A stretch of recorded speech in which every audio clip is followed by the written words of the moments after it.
Good morning, students. Today let us study about various types of ensemble techniques. Let us see the key takeaways for today's session. Firstly, we'll have an introduction to ensemble techniques as it is listed there. Then let us study about the ensemble methods. Then let us see about random forest method. It's a model, and followed by boosting, dragging and stacking. These are various ensemble techniques which we'll be studying in detail, and followed by certain assignments. Right? So ensemble techniques, as I told you in the previous session, is basically where you try to club a group of predictors to provide a better accuracy and or to produce a better output. So in this section we'll be studying about boosting, dragging and stacking. So these are the techniques which will sequentially merge various techniques, and the next method will try to correct the errors of the previous predecessors. So in the long run the accuracy will be improved. So let us see more about these techniques. So what are ensemble learning? Let us have a brief introduction about this. So this is a popular machine learning technique for building models. So a lot many models can be built, right? And it is very popular for building models, and it is a machine learning technique. So it's basically a process by which multiple models, like you have classifier or experts, these are strategically generated and combined to solve a particular computer intelligence problem or a computational intelligence problem. Now it's primarily used to improve the classification, prediction, function, approximation. So these can be combined together to produce a new solution and a better solution. So a group of predictors, for example, could be called as an ensemble, and this is a machine learning technique, and when you club them together, the group of predictors are known as ensemble learning. So these are the ensemble methods. You can see we have tagging, we have boosting and we have stacking. So these are some of the popular ensemble methods. Let us study more about them. So bagging, basically, firstly, it's basically a combination of two words, that is, bagging can also be termed as bootstrap aggregation. Bootstrap aggregation. So it basically gets its name because it is combining bootstrapping and aggregation to form one ensemble method. That is why we call it as bagging, where bagging stands for bootstrap and aggregation. Now this is a machine learning ensemble meta algorithm which is designed to improve the stability and accuracy of machine learning algorithms.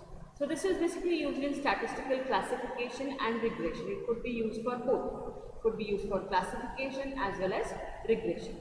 It is also used to reduce the variance, and it helps to avoid overfitting, which is a common problem. So although it is usually applied to decision tree methods, it can be used for any type of method. So bagging is basically a special case of model averaging approach. So bagging or bootstrap aggregation. So for example, let us consider a sample of data. Multiple bootstrapped samples, subsamples are pulled, and a decision tree is formed on each of the bootstrapped subsamples. So after each subsample, decision tree has been formed, an algorithm that is used to aggregate over the decision trees to form the most efficient predictor. Now here you can see you have a main data set, and a random data set is selected, and that is given as an input to the tree 1. Similarly, a random subset is selected from the given data set and it is fed to another tree 2, and so on. You have n random samples which are considered as subset and given to various trees. So you have n trees here, and their result is aggregated and a final prediction is considered. So this is an example where a tree is used and the random data set is given to it, and the result aggregation is provided. So random forest models are pretty popular, and they can be thought of as bagging with a slight tweak. Right? So when deciding where to split and how to make decisions, bag decision tree, they have the full disposable of features to choose on. you can select various features based on your criteria, and based on that the splitting can be done. So therefore, although the bootstrapped samples may be slightly different, the data is largely going to break off at the same features throughout each model. So in contrary, random forest models decide where to split based on the random selection of features. So splitting basically happens based on the random selection of features rather than splitting at similar features at each node throughout. Random forest models implement a level of differentiation because each tree will be split based on different features. So this level of differentiation provides a greater ensemble to aggregate over, thus producing a more accurate predictor. So when you combine all these together and aggregate them, they produce a better accurate predictor. So random forest model, a decision tree is formed on each subsample. As you can see here, all the data is considered, then you have the subset, and then you have the tree with various features that are considered. So the decision tree is split on different features, and in this diagram you can see the features are represented by the shapes. You have diamonds, you have squares, so these are the features. Now let us see about general approach boosting. So this is a sequential learning algorithm that helps in reducing the bias in various models and variance in some of the supervised learning algorithms. So here you have one model that is being entered with certain weights, and the output is fed to another model which will try to improve the errors of the previous model. So on up to n models are created. Let us see more about this.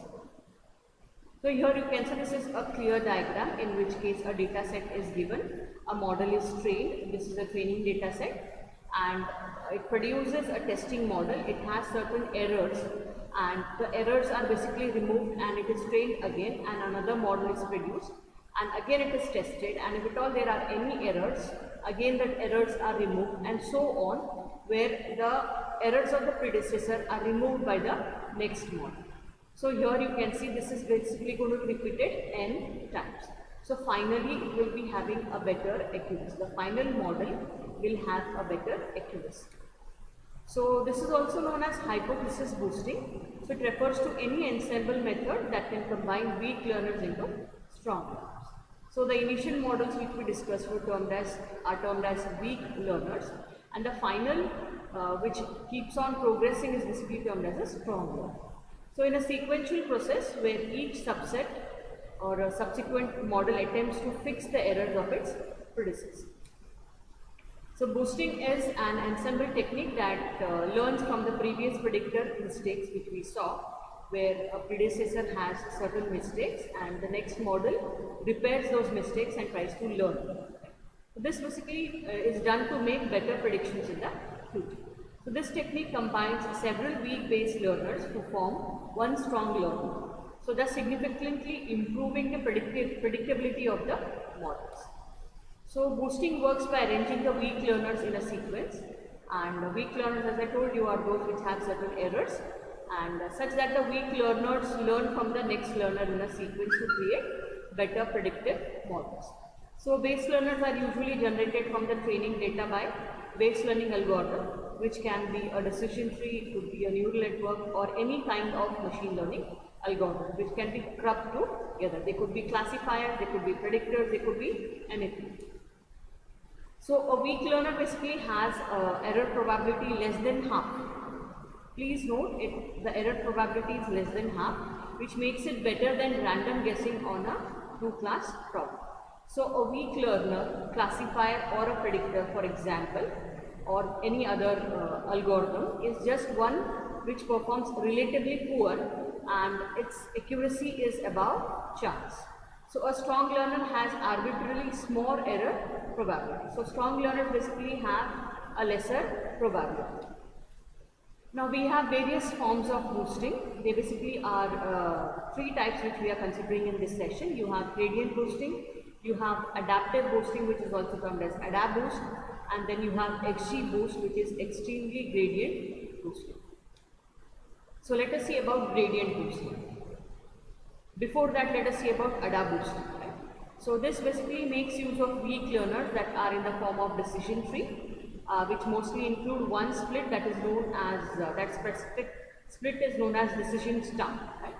So split is basically based on certain features, it could be some random features. Right? So ADA's main decision stump compromises observation carrying similar weights.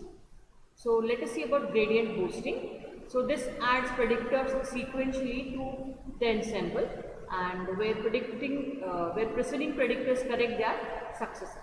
So thereby increasing the accuracy model. We saw in the diagram where the errors are found out and those errors are not repeated by the successor. So predecessors are improved by the successors. So new predictors are fit to counter the effects of the errors in the previous predictors. So the gradient of descent helps the gradient booster in identifying the problems in the learner predictions and countering them accordingly. So gradient boosting basically improves the accuracy.